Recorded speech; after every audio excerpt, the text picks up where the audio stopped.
Hey everyone, Gill Gross here. Post-match, Carlos Alcaraz versus Jack Draper, Indian Wells 2023 round of 16. If you're not here for spoilers, click off the video in 3, 2, 1. Alcaraz moves through to the quarterfinals via Jack Draper retirement. It was 6-2 to love. Not the match I wanted to break down, but I had committed to analyzing this match. I do think, as I usually do when there are retirements, I do think that there are takeaways and discussion to be had, particularly in regards to the early stages of the match where it appeared Draper was playing unhampered. Although, yes, he did come in with kinesiology tape on his ab, which ultimately was the injury that took him out of the match. Based on first serve speed, the injury really was only severe starting at the end of the first set because he was pumping his first serve. Beginning of the match, averaged 126 miles per hour through the first 6 games. Check that, 124 miles per hour through the first 6 games. And then from there on out, he played 3 or 4 more service games. And couldn't really break 110 on a regular basis. So he basically lost his serve, and he wasn't going to have a chance to win the match with no serve. I was glad that he pulled the plug instead of just going out there, and he probably would have gotten crushed in the second set, and the serve was powder puff at that point. There was really no point in playing if he wasn't going to be able to compete in a serious manner. So I'm glad he retired. And also, protect yourself. Don't make that ab worse, which he was doing by not really serving with any sort of explosion into the ball. Nonetheless, I'm glad he retired. I was really excited coming into this match, given obviously the trajectory that Draper has been on in the last 8 or so months. When healthy, I think he's looked like a top 20 player at his best. Carlos Alcaraz needing no introduction, obviously, but both did come in with injury question marks. Draper having not played since the first round of the Australian Open when he started cramping against Rafael Nadal. Alcaraz suffering that mild hamstring strain in the final at Rio de Janeiro against Cameron Norrie. But both coming into this match looked really, really good. Alcaraz did not drop a set against Thanasi Kokkinakis and Talon Griekspoor. Griekspoor, who, by the way, I thought played a terrific match. I've been so impressed with him in 2023. And then Draper comes out. I mean, I really wasn't expecting all that much from him. And he beats Dan Evans in straights and Andy Murray in straights and Leandro Rady, who's been hot. 6-1, 6-1. So things were, I mean, look, after not playing for more than a month, yet again, really impressed with Jack Draper. And it continues a theme with Jack. Let's start here. Let's get into the health first and foremost, since if you're going to choose one thing that decided the outcome of the match, of course you're going to pick that. Even if Carlos Alcaraz got off to an early lead and I believe was going to win this match, I think was going to win this match. You never know. Even if Draper was 100% throughout. Look, it's always been about health with Jack Draper. He's never been able to stay healthy, unfortunately. Even when he was a kid, even when he was a junior coming up the ranks, it was, oh, that Jack Draper kid, he's really, really, really, really talented, but man, he has trouble staying healthy.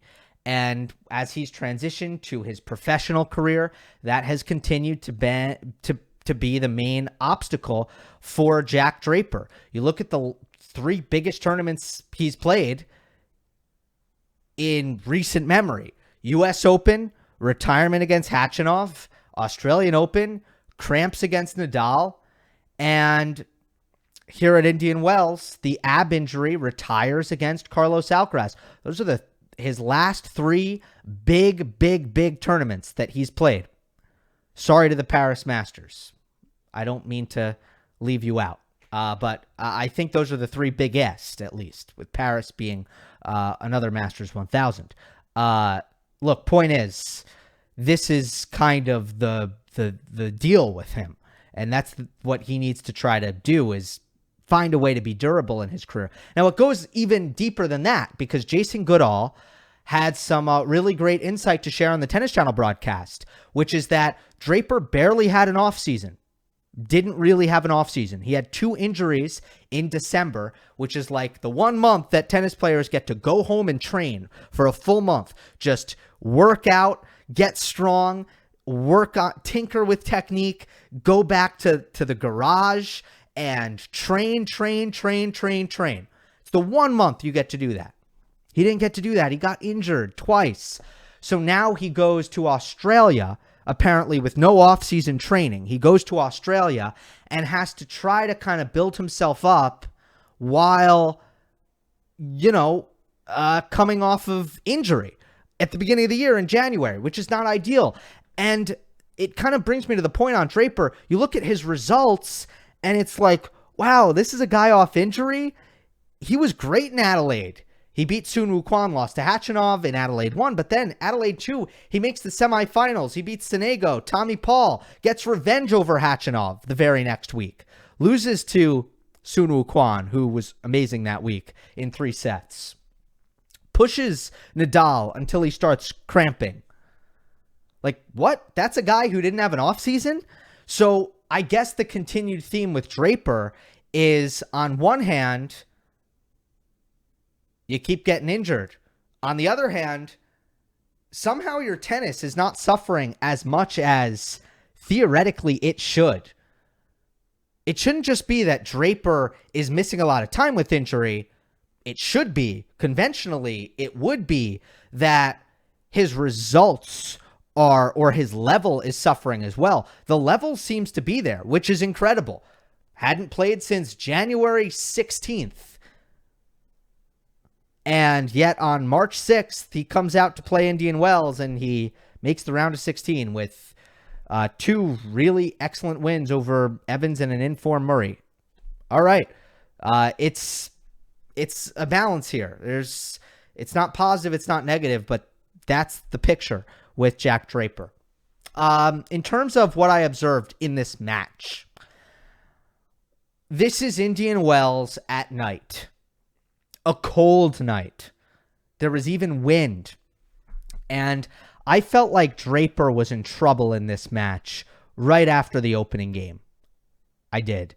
Alcaraz was returning into the wind, which is really not what you want. You obviously want to be serving because it's tennis. And on a slow court like this, the wind is a big help. To have the wind at your back, it can give you that ball, the extra carry and speed through the air to just aid you in hitting through the court and finding offense. So Alcaraz was returning against the wind, yet every single point in the opening game was on his terms, particularly the terms of his forehand. Draper hit, 1 service winner in the game, but Alcaraz's forehand broke open 3 baseline rallies, and Carlitos got the break of serve. And I'm like, oh, he's returning against the wind, and that's what it looked like? What's going to happen here? And sure enough, as the first set progressed, it became very clear that the power deficit was a huge issue for Draper in these conditions, as from the back of the court, it was all Alcaraz. Alcaraz was hitting through this court like it was nothing. And man, it doesn't get any slower than this. At the end of the first set, the winner count was 14 for Alcaraz. I actually don't have the number for Draper, but I can get that for you in a second. Winners after set 1 were 14 to 4. All right. And look, Draper was moving. The injury was not affecting his legs. He was still moving into the corners, but the offense Alcaraz was finding with the, look, it's not just the power. It's also the way he moves inside the court and takes away time. You have 4 points that he finished at net. I don't know if all 4 were winners, but I'm sure a few of them were. He had 2 aces to Draper's 1. That's a problem, and obviously that comes back to the injury because Draper really didn't have his serve after his, again, first 3 service games. So ultimately in this matchup, Draper was going to need to serve huge and come forward for offense. because from the back of the court, he just doesn't have the baseline finishing power to match Alcaraz. And I knew that would be the case coming into the match, but I thought, okay, how bad is this going to be in terms of the one-sidedness of the baseline power? How bad is it going to look? The answer is pretty bad, pretty bad.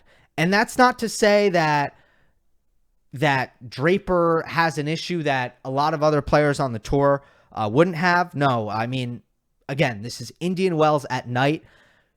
Many, many, many players are going to have tons of trouble hitting through this court. And then you bring into play Alcaraz's speed.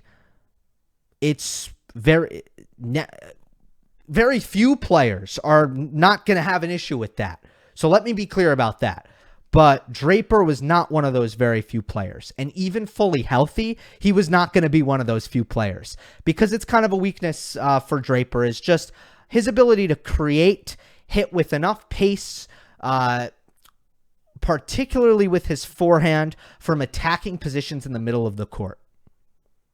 One of his four winners was absolute beauty, down the line, desperation, on the run, off the court. I actually like him better when he's pulled into the outer thirds. I think he hits his forehand even better than when he just has to hit it from the middle of the court and create his own angle and generate his own pace. It was going to have to be Draper's serve that was going to carry him in this match.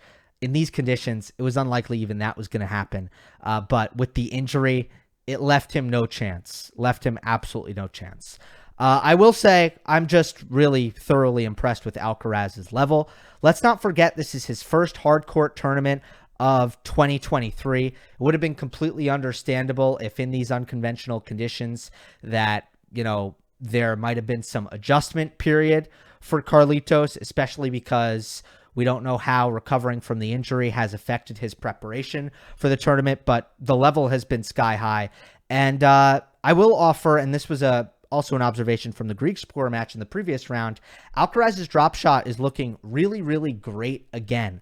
We did talk about how it started to become a shot that by no means wasn't a strength, but it felt like it became hit or miss in the second half of 2022, where sometimes it was working and sometimes the execution was a little bit off. And in this tournament, I feel like it's been just spot on, laser precise every time. Once again, which is something that was certainly the case in the first half of 2022. It was one of the things that made Alcaraz really, really difficult to deal with. That's all I got. I am back from my wedding, as you can see. Not my wedding, somebody else's wedding that I attended. So I'll have consistent coverage throughout the rest of Indian Wells. Great to be back. Hope you enjoyed. Don't forget to subscribe. I'll see you next time.